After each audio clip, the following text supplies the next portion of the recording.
आता मी पालक स्वच्छ पाण्याने धुवून घेतला. त्यानंतर पाणी उकळत ठेवून उकळत्या पाण्यामध्ये पालक 2 ते 3 मिनिटे उकळून घेतला. पालक उकळून झाल्यानंतर इथं बर्फाच्या पाण्यामध्ये मी 10 मिनिटं पालक ठेवला होता. त्यानंतर इथे मिक्सरच्या भांड्यामध्ये 4 ते 5 मिरच्या घेऊन 1 इंच अद्रक, 10 ते 15 लसूण पाकळ्या, 1 चमचा जिरं आणि उकळलेला पालक पाणी न टाकता वाटून घेतला.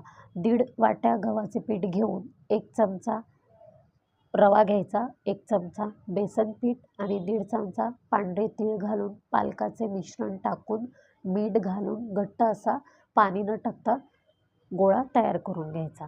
त्यानंतर थोडंसं तेल टाकून 10 मिनिटे गोळा ठेवायचा आणि छोटे छोटे गोळे तयार करून घ्यायचे. इथे गोळा पीठ न लावता लाटून घ्यायचा. तेल कढईमध्ये टाकायचं. तेल गरम झालं का पाहायचं आणि पुऱ्या तळून घ्यायच्या. हे बघा, पुऱ्या खूप छान तळल्या आहेत. दिसायला पण छान आणि खायलासुद्धा खूप छान लागतात. संशाला पुऱ्या खूप आवडल्या. मी कधी-कधी टिफिनला संशाला देते फॉर अ चेंज म्हणून.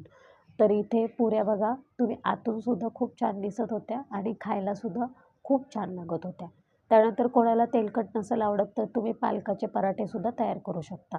पीठ लावून मी पराठा लाटून घेतला आणि तव्यावर थोडंसं तेल टाकून पराठा दोन्ही बाजूनी शेकून घेतला.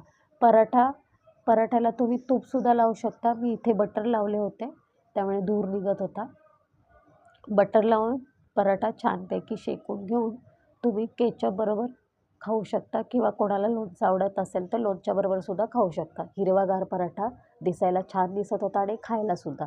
व्हिडिओ शेवटपर्यंत बघितल्याबद्दल धन्यवाद.